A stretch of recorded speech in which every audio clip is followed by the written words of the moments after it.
Hi and welcome to the Malat cookery channel. So today I'm making a really simple British Indian restaurant style curry dish. We're going to be making Dhaba Chicken Curry.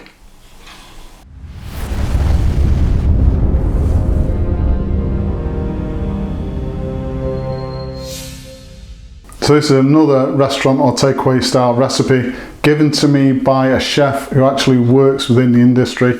This is the beauty about having a family business, Spice Blends family business, where I can actually go out and see the other side of the counter to what you'd normally do if you're a customer in a restaurant or takeaway, getting into those kitchens, talking to the chefs, some very talented people around the country. And I'm obviously very privileged to speak to them. So this particular recipe from a fantastic Indian restaurant in the Midlands, very easy to make, absolutely delicious. The spice blends we're going to be using from the Malat range come from their curry spices collection.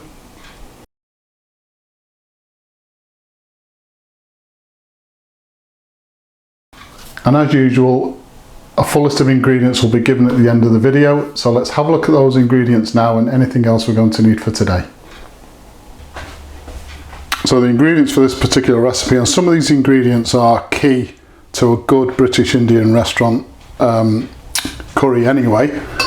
So I've got 700 millilitres of a base curry sauce. So this is absolutely key to a British Indian restaurant style curry.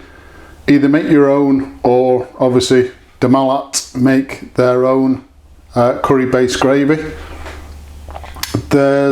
If you go onto the Malat cookery channel, in the curry spices playlist, there is a video on how to actually make this particular base gravy. So have a look at that. So 700 millilitres of base gravy, 2 tablespoons of mild curry paste. So I like Pataks. You can use whatever curry paste you like. Obviously you don't have to buy in this sort of quantity. They do sell these in small jars. So 2 tablespoons of a mild curry paste, 2 medium strength green chilies which have been diced. I've got a kilo of chicken breast meat which has been pre-cooked, again on the Malat cookery channel under the curry playlist. You'll find the video on how to make restaurant style pre-cooked chicken for this particular dish. 2 medium-sized white onions which have been diced. 10 grams of Malat curry mixed powder. I've got some tomato paste. So there's a little bit of a difference, especially between the UK and the USA. So this particular tomato paste is made up of tomato puree, so 3 tablespoons of tomato puree, 3 tablespoons of hot water, but in the States I think you guys call tomato puree tomato paste. If that's the case, then just 3 tablespoons of tomato paste, 3 tablespoons of hot water. We've got 2 tablespoons of ginger garlic paste, again widely used in British Indian restaurants, and 2 teaspoons of methi leaves, again a key ingredient if you want to do restaurant style curries. So for this particular dish I'm using what's almost like a balti style dish to fry in or to cook the recipe in. You can use a deep-sided frying pan if you like. The only reason I'm using this particular dish is because this is a similar dish to the one that the chef used when he showed me. Got 4 tablespoons of a good quality vegetable oil, and then we add in our curry mix powder. So what we're doing here is trying to replicate seasoned oil, which is what a Indian restaurant will use quite extensively. So we just want to fry that for about a minute. And then goes our onion.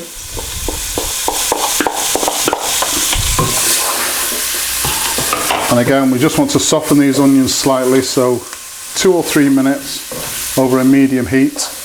And there's enough ingredients here to do at least 4 or 5 adult sized portions of curry. Then goes our methi leaves. And we'll just fry that for about a minute.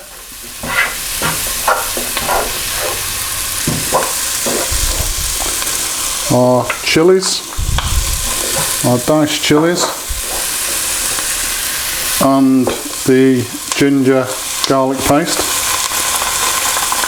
You might want to turn the heat down slightly with the ginger garlic paste because it can just pop and go everywhere. And again, I'm just going to be cooking this through now for a couple of minutes. The tomato paste goes in next.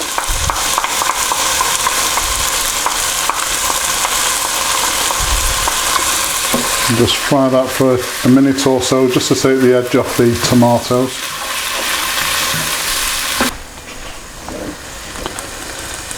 Next goes in our 2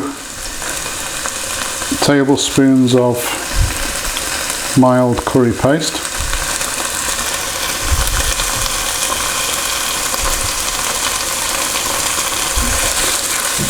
And just a minute for that as well. So this is where the first part of our base gravy, our curry based gravy, goes in. So I'm going to be adding in about 350 ml, half of this.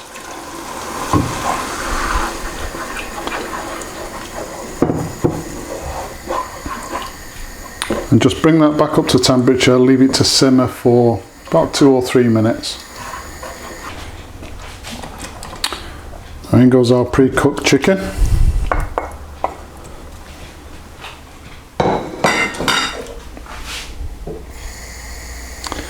Just going to increase the heat slightly and then cook this through until we get that gentle simmer again.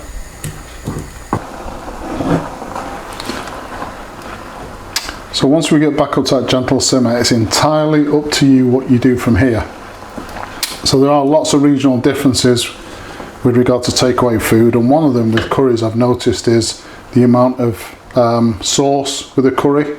So some parts of the country I've seen where curries are actually served quite dry, and other parts of the country where they're served with a lot of sauce. So we've got about 350 ml of curry based gravy left. So I'm not going to actually put in all of that, maybe about another 150 ml.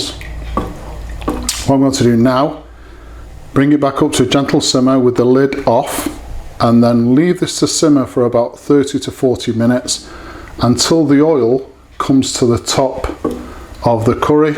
It'll turn the curry almost like a red colour, and that's a good indication that the curry is done. And in that 30 to 40 minutes, that sauce will actually reduce and thicken, and obviously the flavour will intensify.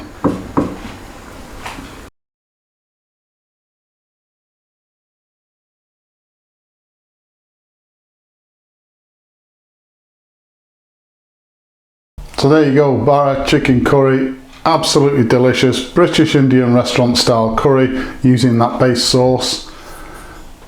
Please subscribe to the channel, and as usual, if you've enjoyed this particular video, hit the like button. Thank you very much for watching.